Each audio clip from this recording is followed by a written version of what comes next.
إلى حضرة النبي محمد صلى الله عليه وسلم وعلى آله وأزواجه وأولاده وأصحابه أجمعين، وخصوصا إلى مصنف هذا الكتاب الإمام الحفيظ الفقيه أبو زكريا محي الدين يحيى النووي الشافعي، نفعنا به وبعلومه في الدارين إن شاء الله، بسر الفاتحة.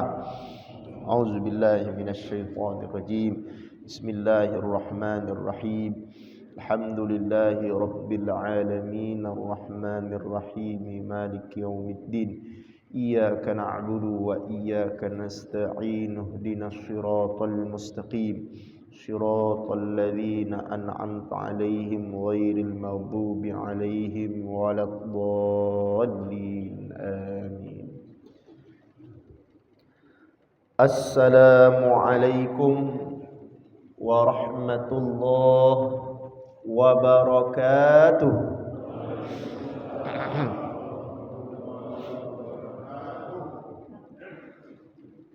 Alhamdulillah, alhamdulillahilladzi an'amana bi ni'matil iman wal islam, wassalatu wassalamu ala khairil anam sayyidina Muhammadin wa ala alihi wa sahbihi wa man tabi'ahum bi ihsanin ila akhiril ayyam, amma ba'du. Subhanaka la ilma lana illa ma 'allamtana innaka antal alimul hakim. Rabbana zidna ilman warzuqna fahma. Allahumma faqihna fid din wa'allimna ta'wil ya rabbal alamin. Hadirin jemaah salat subuh Masjid Nur Huda yang insyaallah selalu dimuliakan Allah Subhanahu wa taala. Mari bersama-sama kita hadirkan rasa syukur kita kepada Allah yang sampai dengan detik ini banyak sekali nikmat yang telah Allah titipkan kepada kita. Mudah-mudahan nikmat yang banyak itu menjadikan kita semakin semangat menyempurnakan ibadah kita dan juga pengabdian kita kepada Allah Subhanahu wa taala, insyaallah. Kemudian salawat dan salam selalu kita ucapkan kepada kekasih Allah Nabi besar Muhammad sallallahu alaihi wasallam, beserta kepada seluruh keluarga beliau yang mulia. Begitu pula kepada seluruh sahabat-sahabat beliau yang bertakwa, dan insyaallah kelak di yaumil qiyamah kita semua mendapatkan syafaat dari baginda Nabi Muhammad sallallahu alaihi wasallam. Amin ya rabbal alamin. Hadirin yang berbahagia, pada subuh kali ini saya akan mengkaji dan membahas satu hadis yang terdapat di dalam kitab Riyadhus Shalihin yang ditulis oleh Imam Al-Hafidh An-Nawawi Asy-Syafi'i. Hadis ini yang akan kami kaji adalah hadis nomor 5. Sebelum kami mengkaji makna yang terkandung di dalam hadis ini, izinkan kami membacakan hadisnya terlebih dahulu. Bismillahirrahmanirrahim. Wa an Abi Yazid Ma'ni bin Yazid ibn al-Akhnas radhiyallahu ta'ala anhum ajma'in. Diriwayatkan dari sahabat Abu Yazid Ma'an bin Yazid bin Al-Akhnas, semoga Allah meridhai mereka semua, wa huwa wa abuhu wa jadduhu sahabiyun. Beliau ini Sayyidina Ma'an, kemudian ayahnya Yazid, kemudian kakeknya Al-Akhnas. Ketiga orang ini termasuk dari kalangan sahabat-sahabat Nabi sallallahu alaihi wasallam. Qala, Sayyidina Ma'an berkata, kana Abi Yazid akhraja dananira yatasaddaqu biha. Suatu ketika ayahku Yazid mengeluarkan beberapa uang dinar untuk disedekahkan. Fawada'aha 'inda rajulin fil masjidi. Lalu beliau titipkan uang tersebut kepada seseorang yang berada di dalam masjid. Berarti beliau ini nitip ke sedekahnya dengan uang yang di masjid untuk disedekahkan kepada orang lain. Model cak kita punya duit 100 ribu, kemudian kita ke masjid ketemu dengan Ustadz Nabil, Tat ini ada 100 ribu, titip. Kalau ada orang miskin yang mampir ke masjid, tolong sedekahkan 100 ribu ini kepada orang yang bersangkutan. Mungkin seperti itu model kisah yang diceritakan oleh Sayyidina Ma'an tentang ayahnya yang menitipkan sedekah beberapa dinar kepada orang yang ada di masjid. Fajitu. Lalu beliau Sayyidina Ma'an sang anak yang cerita tadi, beliau mengatakan, aku datang ke masjid. Fa'akhadtuha. Lalu uang sedekah itu aku ambil. Jadi duit itu duit sedekah bapaknya, dititip di masjid. Lalu sang anak Sayyidina Ma'an datang ke masjid, diambilnya duit sedekah itu. Fa'ataituhu biha. Lalu kemudian aku datang kepada ayahku membawa uang sedekah tersebut. Dijingok oleh ayahnya. Lalu apa kata sang ayah? Wallahi ma iyyaka aradtu. Demi Allah, bukan engkau yang aku maksudkan, bukan engkau yang aku inginkan. Maksud sang ayah ni, woi nak, bukan untuk kau sedekah ini. Ini maksudnya kira-kira dalam bahasa kita. Sedekah ini yang kutitip di masjid itu bukan untuk kau, tapi untuk orang lain. Lalu terjadi sedikit perdebatan. Sang ayah mengatakan itu sedekah bukan untukmu, tapi sang anak ngerasa ngehak terhadap sedekah yang sudah dia ambil. Lalu apa yang terjadi? Fakhasamtu ila Rasulillah sallallahu alaihi wasallam. Aku mengadukan permasalahan ini kepada Nabi sallallahu alaihi wasallam. Lalu apa kata Nabi kepada kedua orang tersebut?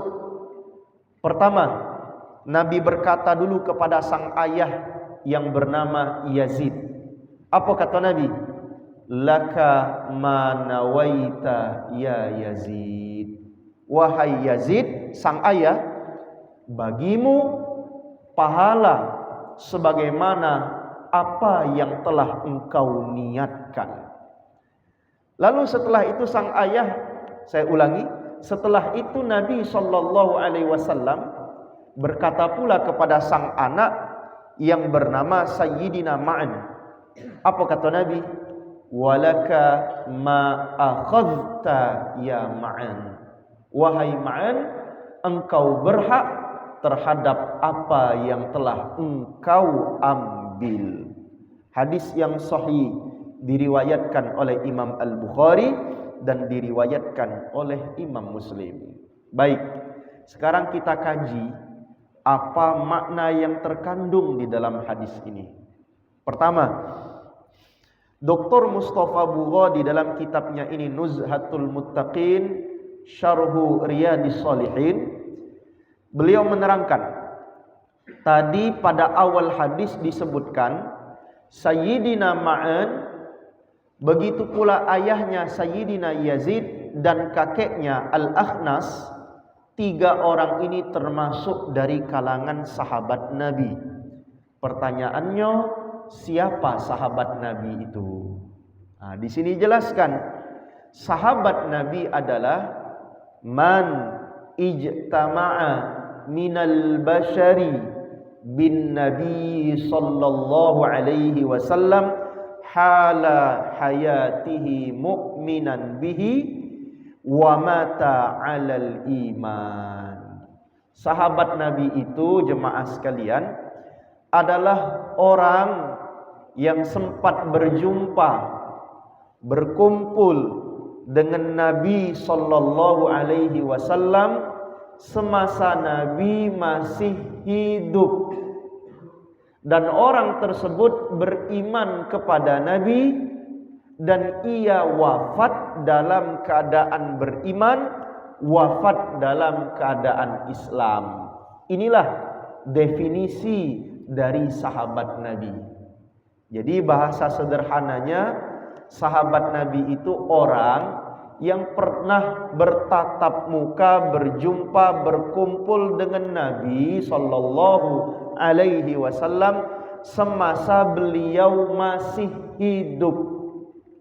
Tapi bukan hanya bertatap muka dan berkumpul, dia pun masuk Islam, beriman, lalu pada akhir hayatnya dia pun wafat dalam keadaan iman dan Islam. Ini definisi dari sahabat Nabi. Karena ada juga orang yang pernah ketemu Nabi tapi tidak disebut sebagai sahabat Nabi. Siapa contohnya? Abu Jahal, Abu Lahab. Kalau di zaman itulah hidup Abu Janda, aku kira masuk juga di situ dia. Abu Lahab, Abu Jahal. 2 orang ini ketika Nabi masih di Mekah tiap hari ketemu Nabi. Tapi mereka walau tiap hari ketemu Nabi tidak beriman kepada Nabi, membenci Nabi sallallahu alaihi wasallam. Bahkan 2 orang ini matinya dalam keadaan kafir. Maka mereka tidak disebut sebagai sahabat Nabi. Sahabat Nabi itu harus orang yang pernah ketemu Nabi, berkumpul bersama Nabi, tapi yang terpenting dia Islam dan beriman dan meninggal dalam keadaan iman dan Islam. Maka itulah disebut sahabat Nabi. Dari definisi ini, kira-kira ada di masjid ini ngaku sahabat Nabi? Tak katik Kita 14 abad jauhnya dari Nabi sallallahu alaihi wasallam. Ini yang pertama yang harus kita ketahui dari hadis yang telah kita bacakan tadi. Kemudian yang kedua, anna sadaqatat tatawwu'i yajuzu daf'uha lil furu'. Hadis tadi memberikan hikmah kepada kita bahwasanya kalau kita bersedekah dengan sedekah sunnah. Sedekah sunnah tu kita masuki duit ke kotak amal masjid, sedekah sunnah. Ngenjuk fakir miskin, sedekah sunnah. Bahwasanya hadis tadi menerangkan kepada kita sedekah sunnah itu boleh diberikan kepada anak-anak keturunan kita sendiri. Dari mana isyarat kebolehan ini? Tadi Nabi berkata kepada sang anak yang bernama Ma'an, anaknya dari sahabat Yazid, Nabi berkata, walaka ma akhadta ya Ma'an. Wahai Ma'an, engkau berhak mendapatkan apa yang telah engkau ambil. Seandainya orang tua tidak boleh bersedekah kepada sang anak, harusnya Nabi mengatakan kepada sang anak, Ma'an, wahai Ma'an, baliki duit kau yang sudah engkau ambil tadi. Tapi Nabi tidak menyuruh anak tersebut mengembalikan uangnya. Hanya saja Nabi justru mengatakan, wahai Ma'an, engkau berhak mendapatkan apa yang sudah engkau ambil. Ini menjadi dalil bagi kita seorang ayah atau seorang ibu boleh dan tidak dilarang bersedekah sunnah kepada anak-anaknya sendiri. Bahkan kalau kita kembangkan, justru yang paling afdol sedekah sunnah itu kepada anak kita dulu, kepada istri kita dulu, bahkan kepada kedua orang tua kita terlebih dahulu. Sebagaimana firman Allah, a'udzubillahi minasyaitonirrajim, qul ma anfaqtum min khairin falil walidaini wal aqrabin wal yatama wal masakin wa bani sabil. Katakanlah wahai Muhammad, sebaik-baik infak termasuk sedekah di sini untuk kedua orang tua dulu. Baru untuk kerabat terdekat termasuk istri, anak-anak, dulur kandung, mereka dulu yang lebih berhak kita sedekahi. Baru untuk orang lain, untuk fakir, untuk miskin, untuk anak yatim, baru untuk orang lain. Ini sedekah sunnah di luar nafkah. Kalau nafkah kewajiban, misal kita kepada istri kita setiap bulan menafkahinya kalau di total 5 juta rupiah. Awal bulan gajian kita unjuk 5 juta kepada istri sebagai nafkah. Lalu pada pertengahan bulan dapat bonus. Berapa bonus yang cair? 20 juta rupiah. Kita bawa balik ke rumah. Dari 20 juta itu 5 juta kita serahkan kepada istri. Padahal di awal bulan istri sudah dapat nafkah 5 juta. Maka 5 juta tambahan ini yang kita serahkan di pertengahan bulan, ini duduknya adalah sedekah sunnah kepada istri. Makanya kepada istri afdol sedekah. Kepada anak-anak kita afdol sedekah di luar nafkah. Kalau nafkah kewajiban, bayar sekolah, bayar biaya makan hidupnya, itu wajib bagi kita sang ayah.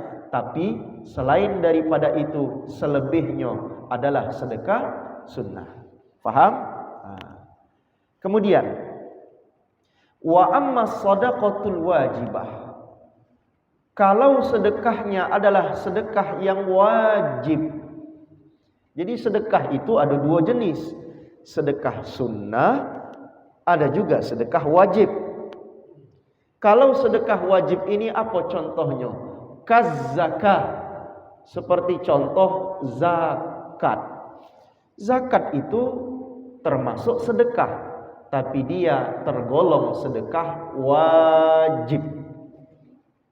Apapun zakatnya, mau zakat fitrah ketika nanti di akhir Ramadan, atau dia zakat mal, zakat perdagangan, zakat pertanian, semua zakat itu tergolong sedekah yang wajib. Ada apa dengan sedekah yang wajib? Jika itu sedekah wajib seperti contoh zakat, fala yajuzu daf'uha lil furu'i wala lil usul. Maka kalau dia sedekah wajib seperti contoh zakat, tidak boleh diberikan kepada anak-anak keturunan kita, dan tidak boleh pula diberikan kepada orang tua kita ke atas. Haram hukumnya. Tidak boleh kita zakat mal 2,5% dari total tabungan kita unjuk 2,5% itu kepada anak kandung kita, kepada kedua orang tua kita. Tidak boleh hukumnya. Apa sebab? Karena anak-anak kita, orang tua kita, termasuk istri kita adalah orang yang wajib kita nafkahi. Orang yang wajib kita nafkahi, maka tidak boleh kita serahkan zakat kita kepada mereka. Ini rumusnya. Makanya kalau ada yang bertanya kaget nak lebaran Idul Fitri, boleh tak tat zakat fitrah kami injuk dengan mamak kami dewek, mamak kandung. Pertanyaannya, mamak itu hidupnya sekarang dalam tanggungan nafkahmu, maka tidak boleh dan haram menyerahkan zakatmu kepada ibumu sendiri. Karena ibumu bukan orang yang wajib engkau zakati, tapi mereka adalah orang yang wajib engkau nafkahi. Ini berlaku kalau mereka itu orang fakir, orang miskin, atau orang mu'allaf. Maka tidak boleh kita berikan dengan alasan mereka fakir, mereka miskin, atau mereka mu'allaf kepada orang tua kita, kepada anak kita, atau kepada istri kita. Tapi kalau kita berikan zakat itu kepada anak kita, contoh dalam pintu selain dari 3 tadi, misal anak kita termasuk orang yang gharim. Gharim itu yang punya hutang. Atau anak kita termasuk amil, kebetulan dia bekerja di salah satu lembaga zakat, maka boleh menyerahkan zakat kepada anak kita sendiri, kepada orang tua kita sendiri, asalkan bukan melalui 3 pintu tadi. Bukan dari golongan fakir, bukan dari golongan miskin, atau dari golongan mu'allaf. Kalau dari 3 pintu ini, tidak boleh kita berikan zakat kepada anak kita dewek, kepada orang tua kita sendiri, termasuk kepada istri kita sendiri. Apa sebab? Karena mereka semua orang yang wajib kita nafkahi. Faham? Insya Allah. Lalu bagaimana kalau sebaliknya? Mak manotat kalau hukumnya bini menyerahkan zakatnya kepada suaminya. Misal lakinya buntu, dak suwek sen. Semenjak Covid kemarin usaha gulung tikar, jadi miskin. Tapi istri berduit, punya usaha butik dari uang usaha istri sendiri. Istrinya kaya. Tiba masa mengeluarkan zakat, misal zakat mal, 2,5% keluar. Ketika harta tersebut sudah mencapai haul dan nisab, boleh tak 2,5% dari harta zakat istri ini diberikan kepada suaminya sendiri? Boleh atau tidak? Jawabannya boleh. Sayyid Sabiq di dalam kitabnya Fikih Sunnah mengatakan boleh istri menyerahkan 2,5% zakatnya kepada suaminya sendiri. Jika suaminya termasuk orang fakir, termasuk orang miskin, dan termasuk orang yang berhak menerima zakat, boleh. Ngapo boleh? Kalau suami dengan istri tidak boleh, tapi kalau istri kepada suami boleh. Apa sebab? Karena istri tidak wajib menafkahi suami. Walau bininya lebih banyak duitnya, la abada, istri tidak wajib menafkahi suami. Lalu apa duduknya tiap bulan suami nerima sangu dari istri? Duduknya adalah sedekah dari istri kepada suami. Tetap sampai suami wafat, kewajiban nafkah ada pada pundak suami. Makanya laki yang buntu tadi jangan nyantai baik di rumah ngandal ke duit bini. Malu. Harus dia berusaha mencari rezeki. Walau tidak banyak, tetap kewajiban nafkah ada pada pundak suami. Faham? Kita lanjutkan. Jawazut tawkili fi tauzi'is shadaqah.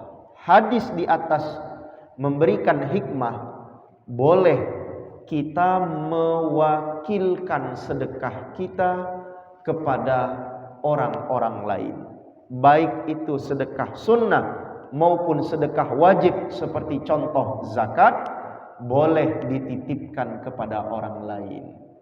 Dengan syarat selama orang lain tadi amanah. Misal kita punya tetangga, yung kabarnya arai esok ngatu nak mudik ke dusun. Nak mudik ke dusun jadi dia. Mudik ke dusun mula. Naika ada 2 juta. Titip dengan ngah. Untuk apa 2 juta kak? Untuk ngah sedekahkan di masjid yang ada di dusun. Kabarnya masjid di dusun itu lagi pembangunan. Tolong titip 2 juta kak, ngah berangkat esok, serahkan kepada pengurus masjid di dusun sana. Kita titipkan sedekah kita kepada mereka, boleh hukumnya. Dia amanah, dia sampaikan, kita tetap dapat pahala. Tapi harus amanah. Hati-hati juga zaman sekarang banyak orang tidak jujur. Ada orang pakai peci haji, nyingok duit banyak berubah matanya dari hitam jadi biru. Dijingoknya 2 juta, ai besar 2 juta kak. Ai 500.000 bela njuk ke di masjid di dusun. 1,5 juta masuk kantong jadi. Bisa jadi kan? Maka hendaknya cari orang yang amanah. Kalau dia memang sudah amanah, maka silahkan Anda titipkan uang sedekah Anda kepada mereka. Termasuk zakat. Boleh kita nitipkan zakat kita kepada orang lain. Contoh, praktek kita tiap tahun membentuk kepanitiaan zakat fitrah di masjid-masjid. Panitia zakat fitrah yang dibentuk di masjid, mereka bukan amil. Tolong dicatat. Panitia-panitia zakat di masjid dan musalla, mereka bukan amil. Mereka itu hanya wakil yang merupakan panjang tangan yang mewakili muzaki kepada orang yang berhak menerima zakat. Ngapa bukan amil? Kalau Anda buka kitab-kitab fikih, termasuk Fatwa Majelis Ulama Indonesia tahun 2011, itu amil syar'i harus memenuhi syarat. Pertama, amil yang benar harus diangkat oleh negara atau diangkat oleh penguasa. Harus diangkat oleh negara, oleh penguasa. Seperti contoh Basnas, atau yang swasta, Lazis Nahdlatul Ulama, Lazis Muhammadiyah. Semua ini amil yang syar'i. Apa sebab? Punya legalitas dari negara. Kalau dia tidak memiliki izin legalitas panjang tangan dari negara, bukan amil syar'i.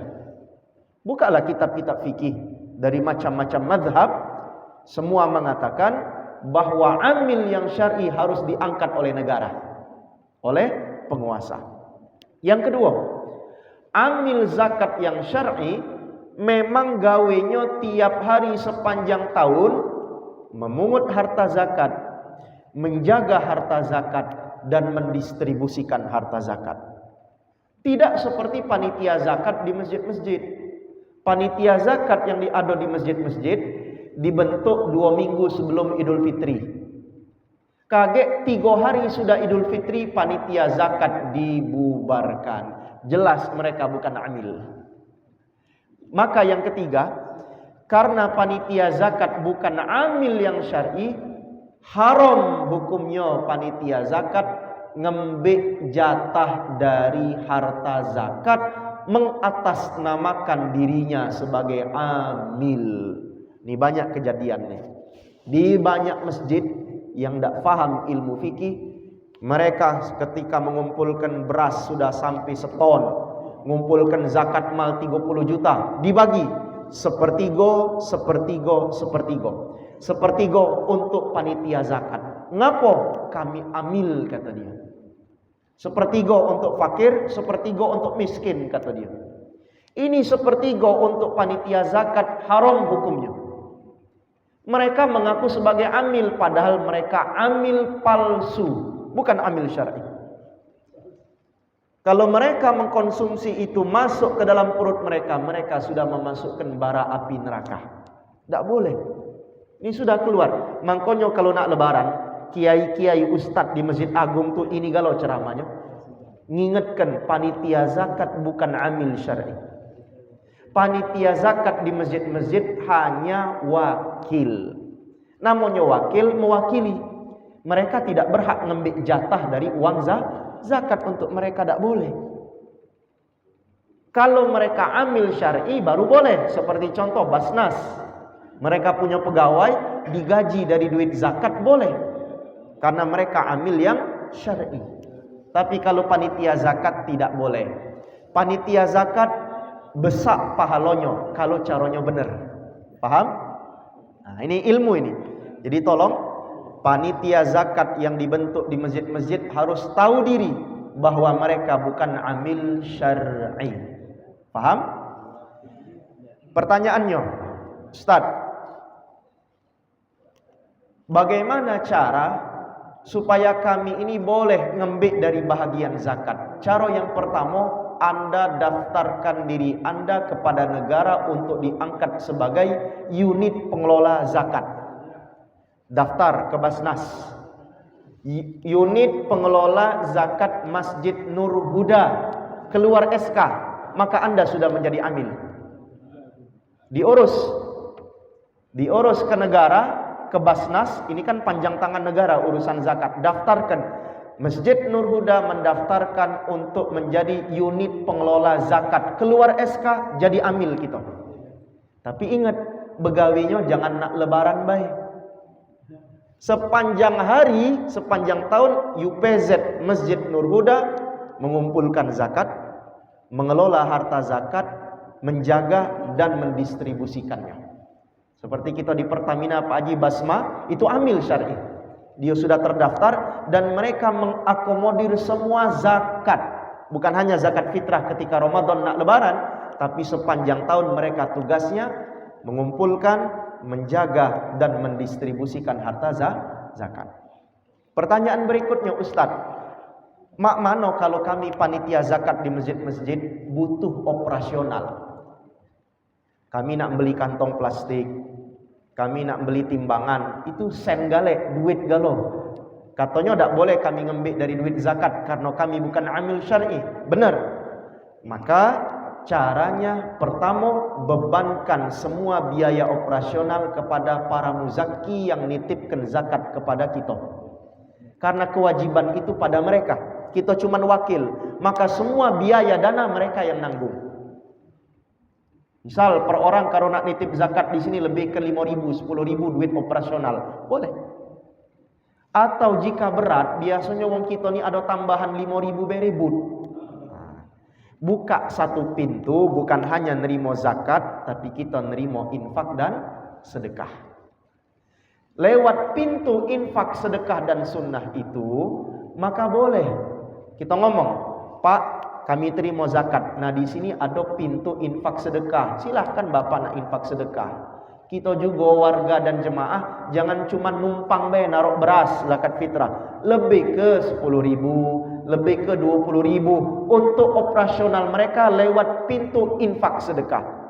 Dari pintu itulah nanti panitia zakat bisa beli kantong plastik, bisa beli timbangan, bisa beli minyak motor untuk ngantarkan zakat kepada orang yang berhak menerima. Paham? Jadi panitia zakat statusnya bukan amil, mereka hanya wakil. Karena amil harus memenuhi beberapa syarat tertentu sesuai dengan ketentuan fikih, bukan ketentuan kami. Kalau kaget nak bukti, kami paparkan dari kitab-kitab para ulama dan fatwa-fatwa dari para ulama siapa amil yang sebenarnya. Paham? Baik. Kita lanjutkan dikit lagi. La uquqa minal abna'i lil aba'i fil mukhasamati li ma'rifatil haqqi. Hadis tadi menunjukkan kepada kita bukan sebuah kedurhakaan dari sang anak kepada kedua orang tua ketika mereka berbeda pendapat, berselisih faham dalam tujuan untuk mengetahui kebenaran. Tadi kan ribut anak Sayyidina Ma'an dengan ayah Sayyidina Yazid berdebat. Kata Sayyidina Yazid, "Oi, sedekah ini bukan untukmu." Kata sang anak, "Aku juga berhak ngambil duit itu." Mereka berdebat sehingga mereka mengadukan urusan ini kepada Nabi sallallahu alaihi wasallam. Anak yang berbeda pendapat dengan kita sebagai bapak, jangan terburu-buru kita katakan anak itu durhaka. Jangan terburu-buru. Selama kita berdiskusi, bertukar pikiran dengan sang anak dalam rangka mencari kebenaran, maka sang anak jangan disebut sebagai anak yang durhaka.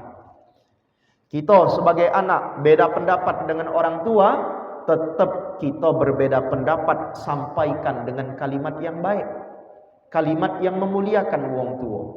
Wong tua dengan anak, walau anak berbeda pendapat dengan kita sebagai wong tua harus mengayomi dan berkata-kata bijak kepada sang anak. Jadi sama-sama. Jangan anak negor dikit, "Ai durhaka kau." Atau jangan sampai kita sebagai anak kurang ajar dengan wong tua ketika orang tua berbeda pendapat dengan kita. Tetap dengan cara yang santun. Termasuk sang anak memang harus nurut dengan wong tua. Tapi ketika orang tua mengajak maksiat kepada Allah, anak harus menolak dan tidak boleh ikut kepada orang tua yang ngajak maksiat kepada Allah. Ada kaedah yang berbunyi, la ta'atal makhluqi fi maksiatillah. Tidak ada taat kepada makhluk kalau makhluk ngajak maksiat kepada Allah Ta'ala. Maka kalau wong tua kita ngajak maksiat, tak usah semayang subuh. Lebih baik kita langsung buka warung, tak usah solat subuh. Kita tolak. Ngapa? Karena patuh kepada Allah nomor 1, patuh kepada orang tua nomor 2. Maka harus dahulukan patuh kepada Allah. Tapi tetap kita nasihati orang tua kita dengan cara yang baik. Jangan kita ngomong, "Hoi mama, kau nyuruh-nyuruh aku dak solat subuh, kau tu ahli neraka jahanam, mak." Woi. Kan kecewa wong tua kita. Walau dia salah, tetap nasihati dengan cara yang baik. Paham kira-kira?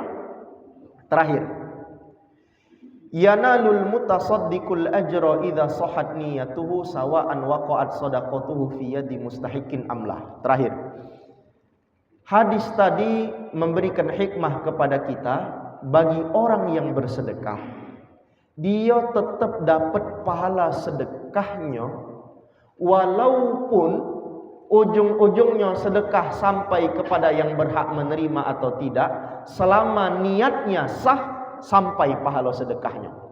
Ngapo? Tadi Nabi ngomong kepada ayah dari Ma'an, Sayyidina Yazid. Kata Nabi, "Ya Yazid, walaka ma nawaita." Engkau tetap dapat pahala sesuai dengan apa yang telah engkau niatkan. Padahal ayahnya berniat ngenjuk sedekah dengan wong lain, tapi sang anak yang ngambil, maka ayah tetap dapat pahala sebagaimana niatnya yang ada di awal. Ini contoh bagi kita. Ada wong datang ke kita, "Pak Haji, minta duit 50.000. Untuk apa 50.000? Untuk beli nasi, beli lauk, ngenjuk makan anak dan biniku." Kita kan sedih kalau nyingok wong belum makan anak bini, kita keluar ke 50.000 dari kantong, kita unjuk. Sudah kita unjuk 50.000, wong yang minta tadi berjalan, dia berlari 200 meter dari tempat kita, belok ke warung. Rupanya dia beli rokok, ngudut, rupanya habis 50.000 tadi. Katanya nak beli nasi, nak beli lauk, ternyata dibelikannya rokok. Dia bohong dengan kita kan? Kalau kita tidak tahu, Pak, sebagai orang yang telah bersedekah, kita tetap dapat pahala utuh sebagaimana niat kita dari awal. Niat kita awal tadi apa? Kita bersedekah memberikan makan dan lauk kepada istri dan anak-anaknya pakai duit 50.000. Walau ujung-ujungnya duit itu dibelikannya rokok habis, kita tetap dapat pahala sedekah sebagaimana niat kita. Lalu sebagaimana Nabi mengatakan, "Walaka ma nawaita ya Yazid." Wahai Yazid, engkau tetap dapat pahala sesuai dengan apa yang telah engkau niatkan. Kecuali kalau kita tahu dari awal, "Pak, minta 50.000. Untuk apa? Aku kak nak beli cap topi miring, nak mabuk." Maksiat atau tidak? Maksiat. Dia lah ngomong, ini duit kalau kita unjuk, dia nak mabuk. Berarti maksiat. Kita tahu dari awal, kalau kita unjuk dilarang hukumnya. Apa sebab? Karena akan membuka pintu maksiat bagi orang yang menerima uang tadi. Kalau kita tahu dari awal, tapi kalau kita tidak tahu, kita tidak berdosa, kita tetap dapat pahala sesuai dengan niat kita di awal. Sedangkan orang yang berbohong tadi, bainahu wa baina rabbih, antara dia dan Allah saja, dosanya dia tanggung kepada Allah Ta'ala. Paham kira-kira? Insya Allah. Baik, saya kira ini saja. Sudah 5:55, 5 menit lagi masuk waktu syuruk. Silakan ada pertanyaan seputar materi boleh, di luar materi juga boleh. Wal akhiru walhamdulillahirabbil alamin. Silakan Ibu. Ibu dulu. Silakan ditanyakan. Assalamualaikum warahmatullahi wabarakatuh.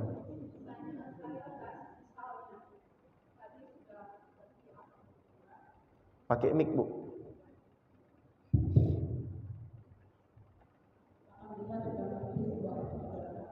Tapi misalnya kita ada ini satu pengajian atau itu setiap bulan kita santuni guru-gurunya. Baik. Tapi kadang-kadang kita lupa bahwa itu zakat, karena itu misalkan tidak rutin dan kita tidak membicarakan itu dalam hati atau tercetus dalam diri itu merupakan zakat kepada Allah. Apakah itu tetap dinaikkan zakat atau itu yang tidak diniatkan atau tidak dikatakan itu merupakan zakat? Baik. Kedua, nasi misalnya satu nasi kita membutuhkan, maaf, tentunya untuk kopi, tapi itu bukan kita sedekahkan setiap hari, mungkin kita sedekahkan 1 bulan sekali. Ini untuk biaya kopi jamaah. Apakah itu juga dimanfaatkan? Baik. Assalamualaikum warahmatullahi wabarakatuh. Zakat atau sedekah ini harus dijelaskan dulu, Ibu. Zakat itu wajib, Ibu. Kalau sedekah itu sunnah. Zakat itu ada syarat. Contoh zakat mal. Ibu nyimpen duit. Duit ibu tertabung sampai pada ambang nisab. Kalau dia emas 85 gram emas. Kalau dia rupiah senilai 85 gram emas. 1 gram emas itu sama dengan 1 juta, bulatkan saja. Kali 85 maka sama dengan 85 juta rupiah. Minimal di tabungan ibu 85 juta atau lebih. Dengan syarat yang kedua, sudah tersimpan 1 tahun haul, maka wajib keluar zakat. Berapa zakatnya? 2,5%. Jadi kalau ibu punya duit 100 juta, sudah tersimpan setahun hijriah, zakatnya 2,5%, yakni 2,5 juta rupiah. Maka zakat itu ibu keluarkan kalau sudah genap setahun. Ibu keluar berikan kepada fakir atau miskin atau kepada golongan asnaf lain. Buka At-Taubah ayat 60.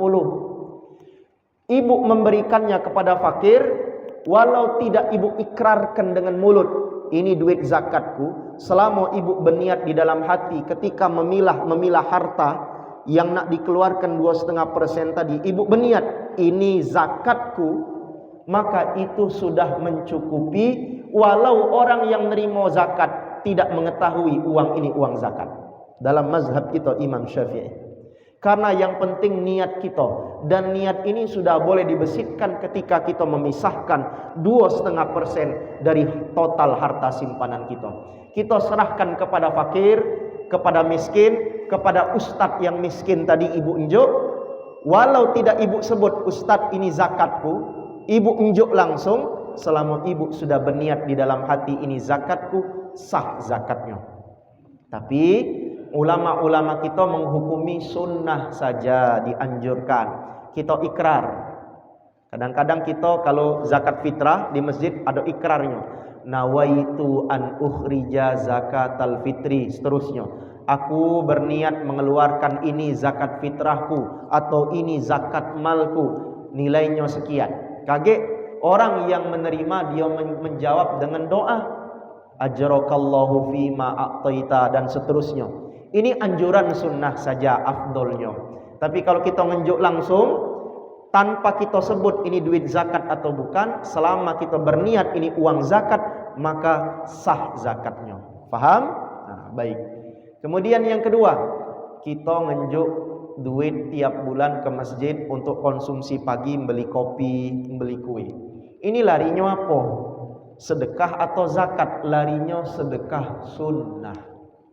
Orang minum kopi supaya kalau lagi kumpul malam-malam habis sholat maghrib minum kopi tidak ngantuk sambil tadarusan, berpahala ibu. Pahala sedekah dapat, pahala dari memelekkan mata orang yang minum kopi tadi untuk ibadah dapat juga. Paham? Makanya jangan ragu, kita ada konsumsi, sumbanglah. Insya Allah seafdol sedekah kata Nabi dalam hadis yang diriwayatkan oleh Imam An-Nasai. Suqyul ma, memberi minum orang lain. Kopi itu minum bukan? Minum, maka itu termasuk seafdol sedekah. Tapi kalau infak untuk ngudud, ada usaha ya. Ngudud itu ikhtilaf ulama, ada yang ngomong haram, ada yang ngomong makruh. Tapi kalau ngudut, kalau ngopi, kue, konsumsi, air minum, afdol sedekah. Silahkan berlomba-lomba untuk bersedekah, memberi makan dan memberi minum kaum muslimin. Paham? Pak Haji silahkan. Tadi Pak Haji. Assalamualaikum warahmatullahi wabarakatuh. Maaf pertanyaan di luar materi yang saya Boleh. Spesialis di luar materi. Yang pertama, berapa rakaat sholat qobliyah subuh yang benar? Ya. Kemudian yang kedua, bolehkah sholat tahajud digabungkan dengan sholat isya? Itu bermula dengan kondisi yang lemah, maka sebelum waktu sholat isya jatuh, kemudian kita tidur dan bangun jam 2 malam. Kemudian sholat isya dilanjutkan sholat tahajud, bolehkah itu? Baik. Kemudian yang ketiga, apa hukumnya sholat Jum'ah ketika kita dalam perjalanan jauh? Baik. Terima kasih. Assalamualaikum warahmatullahi wabarakatuh. Sudah pertanyaan terakhir ini 3 ya. Bagus. Pertama, berapa jumlah rakaat qobliyah subuh? Hadis sahih yang diriwayatkan dari jalur Ibunda Aisyah radhiyallahu taala anha, salatul fajri. Saya ulangi, raka'atayil fajri khairun minad dunya wa ma fiha. 2 rakaat salat sunnah fajar itu kedudukannya lebih baik daripada dunia dan seisinya. Maka salat qabliyah subuh yang termasuk sunnah rawatib yang muakkadah, yang sangat-sangat ditekankan, jumlahnya hanya 2 rakaat saja. Selebih daripada itu masuk pada bab solat mutlak. Atau selebih dari itu bapak nak 2 rakaat solat sunnah masjid dulu boleh, 2 rakaat solat sunat wudhu dulu boleh. Tapi solat sunat fajar atau qobliyah subuh hanya 2 rakaat saja. Dan ini menurut pendapat jumhurul ulama, termasuk dalam mazhab kita Imam Syafi'i. Bukti yang lain, Nabi menyebutkan dalam hadis yang diriwayatkan dari Imam Muslim oleh Imam Muslim, hadis sahih, Nabi menyebutkan, ini dari jalur Ibunda Aisyah, siapa yang solat sehari semalam 12 rakaat, bunyalahu bihinna baitun fil jannah, maka Allah bangunkan baginya 1 istana di surga. 12 rakaat itu dijabarkan, 2 rakaat qobliyah subuh, 4 rakaat qobliyah zuhur. Qobliyah zuhur tuh sampai 4, tapi minimal 2. Hadis riwayat Sayyidina Abdullah ibn Umar 2 rakaat. Hadis riwayat Ibunda Aisyah 4 rakaat qobliyah zuhur. Jadi 2 rakaat qobliyah subuh, 4 rakaat qobliyah zuhur, 2 rakaat ba'diyah zuhur, 2 rakaat ba'diyah maghrib, 2 rakaat ba'diyah isya. Inilah yang disebut salat sunnat rawatib yang muakkadah, yang kalau bisa jangan ditinggalkan, walau tidak wajib tapi dia sangat ditekankan. Berarti qobliyah subuh hanya 2 rakaat. Ini yang pertama. Hadis riwayat Sayyidina Abdullah ibn Umar 10 rakaat. 2 rakaat qobliyah subuh, 2 rakaat lagi. 2 rakaat qobliyah zuhur, 2 rakaat ba'diyah zuhur, 2 rakaat ba'diyah maghrib, 2 rakaat ba'diyah isya. Ini menurut versi Sayyidina Abdullah ibn Umar 10 rakaat, tapi riwayat Ibunda Aisyah 12 rakaat. Bedanya hanya di qobliyah zuhur. Ada yang 2, ada yang 4. Afdol kalau sempat sebelum qomat masih panjang, kalau baca 4 rakaat. Tapi kalau mepet tinggal 3 menit qomat, 2 rakaat qobliyah zuhur cukup. Selain daripada itu termasuk sunnah yang ghairu muakkad. Apa contoh? 2 rakaat atau 4 rakaat qobliyah asar. Qobliyah asar sunnah tapi ghairu muakkad. Dari mana dalilnya? Hadis yang diriwayatkan oleh Imam Ibnu Majah, Nabi mengatakan, rahimallahu mra'an man shalla qabla al-asri arba'an. Allah merahmati orang yang salat qobliyah asar 4 rakaat. Tapi Nabi menutup sabdanya dengan kalimat liman sya'a, bagi yang mau saja. Kalimat bagi yang mau ini indikasi kata para ulama qobliyah asar itu sunnah ghairu muakkad. Apalagi 2 rakaat qobliyah maghrib. Sini ada tak qobliyah maghrib? Ada. 2 rakaat qobliyah maghrib sunnah, tapi sunnah ghairi muakkad, tidak ditekankan. Nabi mengatakan, hadisnya sama, sallu qoblal maghrib, solatlah kalian qobliyah maghrib. Diulang Nabi 2 kali. Ketika Nabi ngulang ketiga kali, Nabi tutup dengan kalimat liman sya'a, bagi yang mau saja. Kemudian 2 rakaat qobliyah isya. Qobliyah isya juga sama, sunnah tapi ghairu muakkad. Yang muakkad hanya 10 rakaat versi riwayat Sayyidina Abdullah ibn Umar, atau 12 rakaat versi riwayat Ibunda Aisyah. Jadi kalau kembali kepada pertanyaan, qobliyah subuh masuk 2 rakaat saja. Paham? Ini yang pertama. Yang kedua, masalah solat tahajud berbarengan dengan solat isya. Menurut mazhab kita Imam Syafi'i dan jumhurul ulama, sebagaimana terdapat di dalam kitab Al-Fiqhul Manhaji, terdapat juga di dalam kitab Al-Fiqhus Sunnah, disebutkan bahwa solat tahajud sudah boleh dilakukan asalkan kita sudah solat isya. Walau kita jam 9 solat qiyamul lail, setelah solat isya sah solat. Atau kita tidur jam 12 bangun, jam 11 bangun, asal kita sudah solat isya, boleh kita solat tahajud. Lalu bagaimana? Kami ini capek, tidur isya kelewatan, habis maghrib tidur isya lewat, bangun jam 2 malam. Maka ketika anda terbangun, jangan dulu solat tahajud, solat isya dulu. Karena syarat kebolehan tahajud, anda sudah solat isya. Jadi kalau kita sudah solat isya, bapak setelah itu tanggung, tak tidur, pengen nak langsung tahajud, sah dan boleh tahajudnya. Paham? Tapi ingat, seafdol-afdol kalau pacak solat fardu di awal waktu.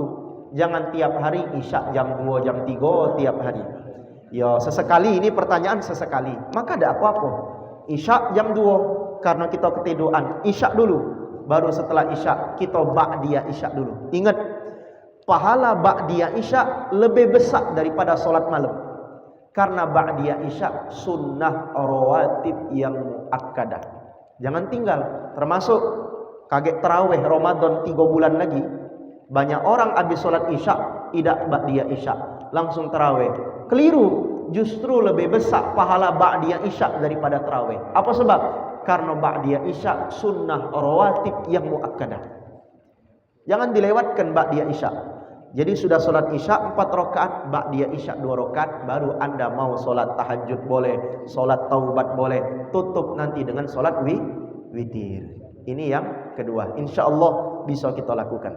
Yang terakhir tadi apa, yang ketiga?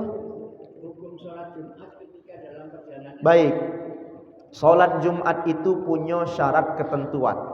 Syaratnya yang pertama, yang wajib Jumat laki-laki muslim, perempuan tidak wajib Jumat. Dan yang kedua, orang yang wajib Jumat itu mesti mukim, mustautin. Dia bermukim dan tidak dalam keadaan safar. Makanya orang yang safar itu gugur kewajiban Jumatnya. Tapi walau gugur, dia tetap wajib solat zuhur. Janganlah idak Jumat, idak zuhur pula. Walau kita safar tetap wajib zuhur. Tapi nanti dirinci dalam mazhab kita Imam Syafi'i. Kaget kita bahas kapan-kapan tentang jamak qasar ya. Orang yang safar boleh tidak solat Jumat dengan syarat. Pertama, dia sudah keluar dari kota tempat dia tinggal sebelum masuk waktu subuh. Jadi kalau misal subuh jam 4:30 dini hari, dia sudah keluar dari kota Palembang sebelum jam 4:30 di waktu subuh. Kalau misalkan dia ketika azan subuh masih di rumah, jam berapa berangkat mudik pergi ke Lampung? Oh, jam 7 pagi, berarti lewat subuh kan? Maka kalau dia berangkat sudah lewat dari waktu subuh dan dia masih berada di kota tempat dia tinggal, ketika dia nanti di perjalanan tetap wajib cari masjid untuk solat Jumat. Dia baru boleh tidak Jumat kalau dia sudah keluar dari batas kotanya sebelum masuk waktu subuh. Ini satu. Yang kedua, perjalanannya perjalanan yang boleh menjamak dan mengqasar salat, yakni perjalanan yang jaraknya 2 marhalah. Dikonversi ke zaman kita sekarang minimal 85 km. Kurang dari itu maka dia tetap wajib salat Jumat. Buka kitab Al-Fiqhul Manhaji alal Madhab Imam Asy-Syafi'i. Terakhir yang ketiga disebutkan perjalanan yang dia lakukan bukan dalam rangka bermaksiat kepada Allah. Kalau perjalanan ke Lampung cuman nak nyamperi selingkuhannya bermaksiat, ini kan banyak zaman sekarang, maka dia tidak boleh jamak, tidak boleh qasar, dan dia wajib tetap salat Jumat. Apa sebab? Kemurahan Allah boleh menjamak qasar, kemurahan Allah boleh tidak salat Jumat bagi orang yang safar selama perjalanannya bukan bermaksiat kepada Allah. Kalau bermaksiat kepada Allah, dia tidak layak mendapatkan kemurahan dari Allah Ta'ala. Faham kira-kira? Insya Allah. Baik, saya kira ini saja. Wal akhiru walhamdulillahi rabbil alamin. Sampai jumpa insya Allah pada pertemuan berikutnya dalam keadaan sehat walafiat. Mudah-mudahan kita yang hadir pada majlis subuh hari ini diampuni dosa-dosa kita, diberkahi umur kita, dan insya Allah berkat majlis ini akhir hayat kita nanti wafat dalam keadaan husnul khatimah. Mari sama-sama kita tutup dengan doa. A'udzubillahi minasyaitonirrajim. Bismillahirrahmanirrahim. Alhamdulillahi rabbil alamin. Wassalatu wassalamu ala sayyidil mursalin wa ala alihi wa sahbihi ajma'in. Allahumma rabbana zidna ilman warzuqna fahma. Allahumma faqihna fid din wa 'allimna ta'wil ya rabbal alamin. Allahumma barik lana fi Rajab wa Sya'ban wa ballighna Ramadan. Rabbana atina fid dunya hasanah wa fil akhirati hasanah